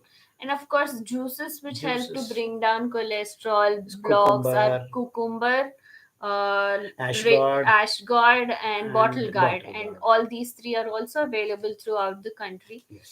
So, but do you need to Loki, start Loki, it? Yeah, North India, Loki they call. Lauki, yeah. Loki, yeah. You need to start eating millets. That is Millets. a must wherever you are. And Yes. these decoctions, I think, will be available everywhere. Okay. Another question was a child having ptosis, and they see that it is varying when she is active and playing, it's minimal. When she's dull or upset, it's more obvious. So they were asking for a solution. Nervous protocol. Yeah. So for those of you who don't know, ptosis is basically when the eyelids droop and the eyes tend to close. Close. This happens because of nerve weakness. The nerves supplying the muscles of the eyelid are weak, so the eyelid tends to droop.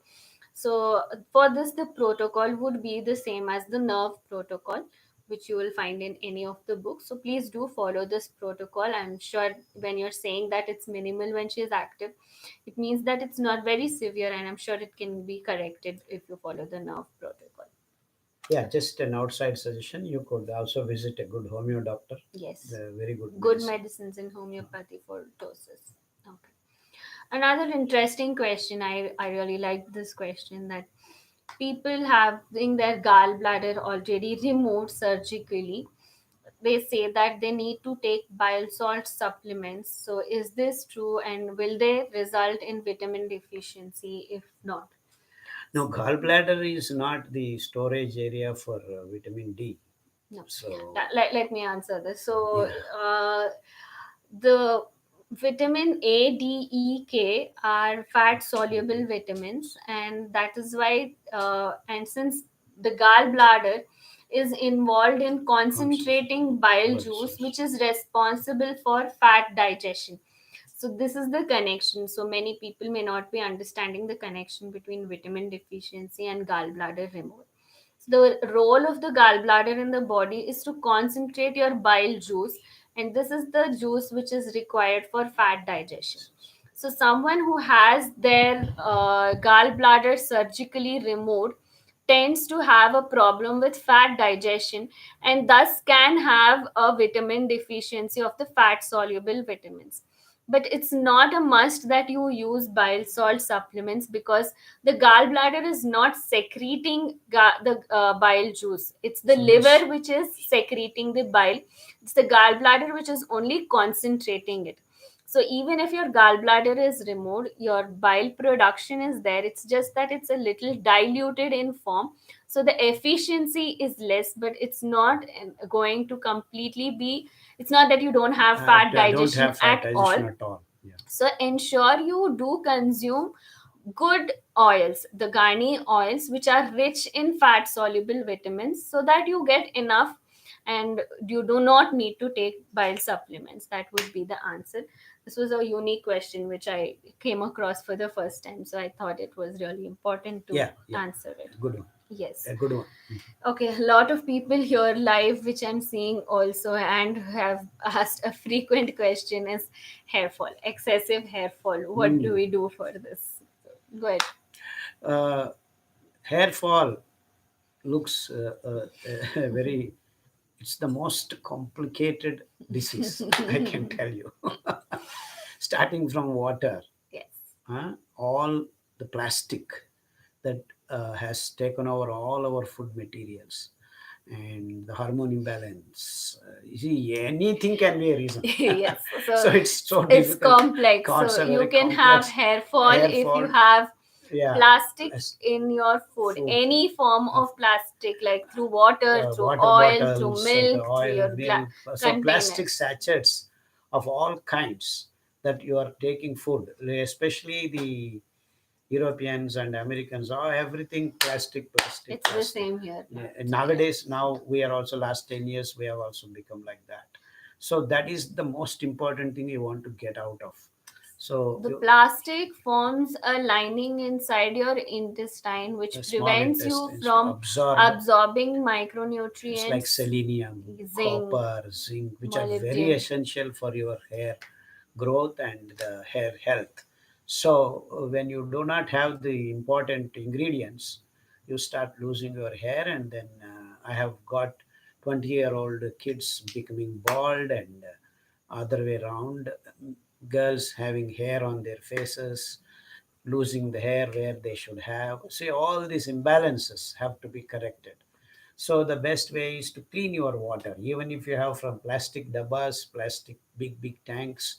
So Copper treat copper your treated water your so that the water, nanoparticles of nanoparticles copper are removed. removed. Make sure you have no Nanoparticles plastic. of plastic are Yeah, removed by plastic are copper. removed.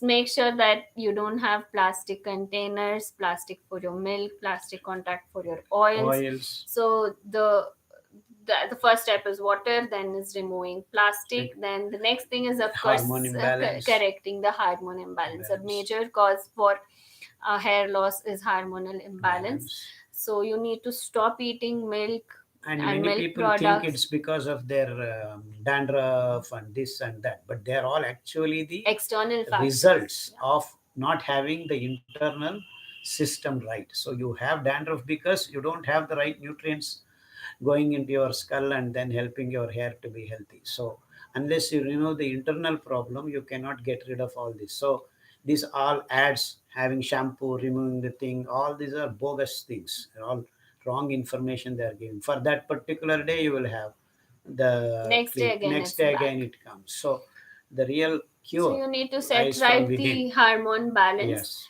and a lot of nutritive food which is required for having good hair. So you need to eat a variety of millets, you need to eat a variety of of fruits, a vegetables. variety of vegetables and green leaves for the hair. So And also I consider microbial health, the gut microbes being very good, gives a overall health. So the wellness depends on that also. so So absorption of these absorption of nutrients happens only when you have a good microbial microbial flora. populations, So the yes. answer to having good hair would be that you need to encompass every aspect Aspect of of what we have been saying, talking. the rice, the So oils, the I have millets. hair loss. What is the? There's no quick fix like that. Only when you do everything Thing, right, yes. the whole In fact, the entire most lifestyle complex corrections. problem is hair loss. It's easy to cure cancer. I'm trying to tell you that. Yeah.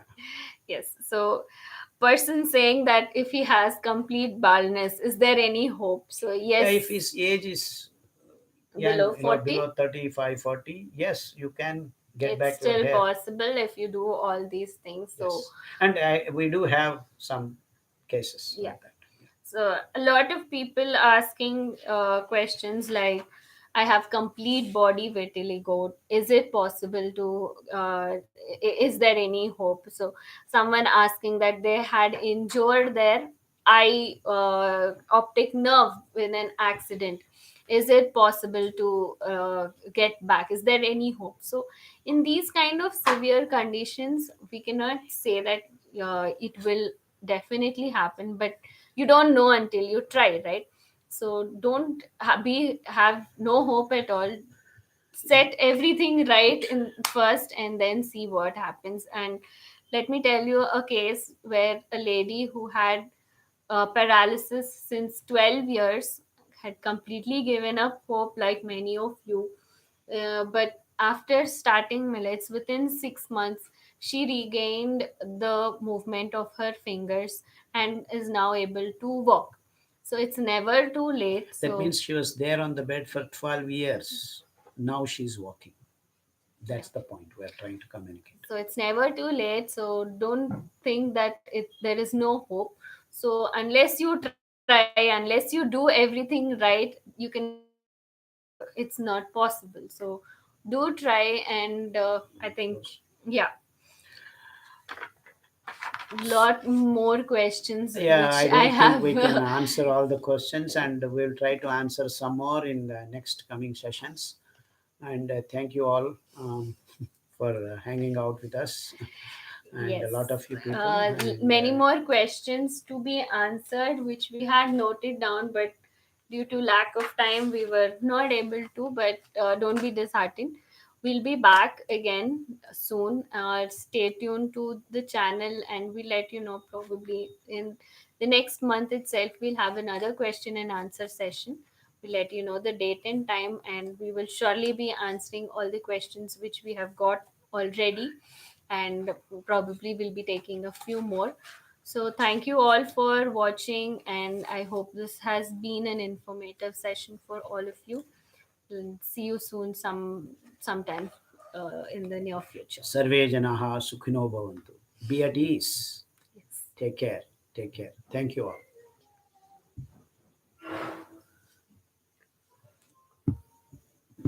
This is very